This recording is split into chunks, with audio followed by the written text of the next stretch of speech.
Hello everyone! Nandito na naman tayo sa ating panibagong location. Nakikita nyo yung mga tower na yan, poste yan.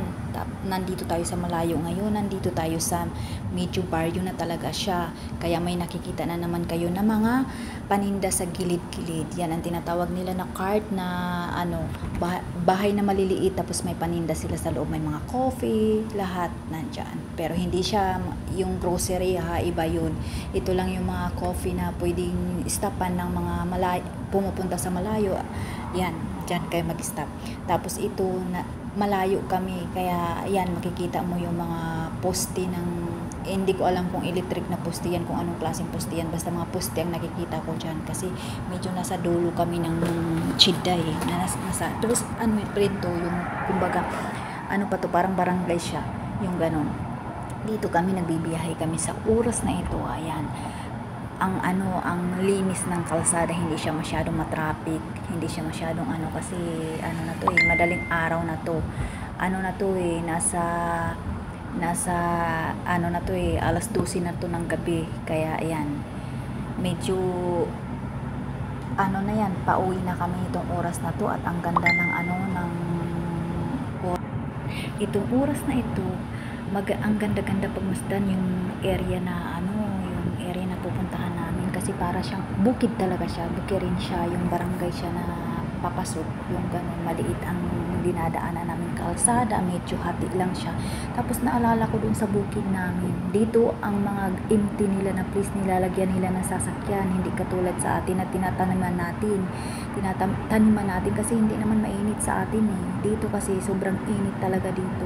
Minsanan lang sa isang taon uulan, pero pag uulan naman, bubuhos lahat ang tubig, yung puno lahat ang kalsada, nagiging kasi wala silang daluyan ng tubig dito, malayo. Ayan ang palaruan ng mga bata dito.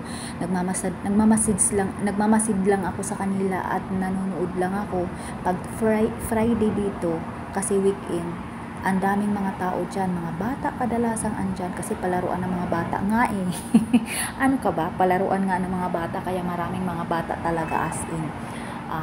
Itong oras na ito, oras na to ng mga malalaking sasakyan, yung mga dump truck, yung mga trailer, mga ganun, mga trailer. Allahu Akbar. Kumbaga, ayan, hospital din yung madadaanan natin. Medyo sa kabilang yan, pero nakikita natin sa video na ito. Ayan, makikita nyo na ng malalaking mga sasakyan, kasi hating gabi na to. Pag hating gabi na kasi dito, may disiplina ang mga malalaking sasakyan dito. Pag hating gabi, yan ang oras nilang ilalabas. Pag gabi na, oras na nilang lumabas niyan. Kaya, at saka nakadisiplin yan, nasa gilid lang yung mga malalaking sasakyan. Hindi katulad sa atin kung saan sasakyan, may linya yan sila. May linya yan sila na dyan lang yung mga malalaking sasakyan dumaan sa linya na yan. Hindi yan po pwedeng papunta dito, papunta doon. Hindi yan pwedeng ganun. Dyan lang talaga sila sa gilid, kasi mga maliliit na sasakyan yung dadaan doon sa kabilang way. Ayan.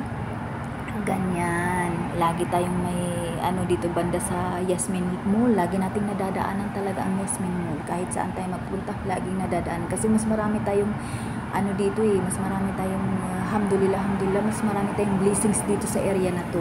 Dito tayo nakakita ng maraming blessings dito sa area na to. At pasalamat ako kay Allah doon sa itaas. Maraming salamat Allah sa laging blessings na binibigay mo sa amin. Sa blessings sa araw-araw, minuto, protection sa lahat. Nagpapasalamat ako sa iyo na laging may protection kami at healthy kami. Kahit mga pamilya ko, ganun sila. Salamat po. Maraming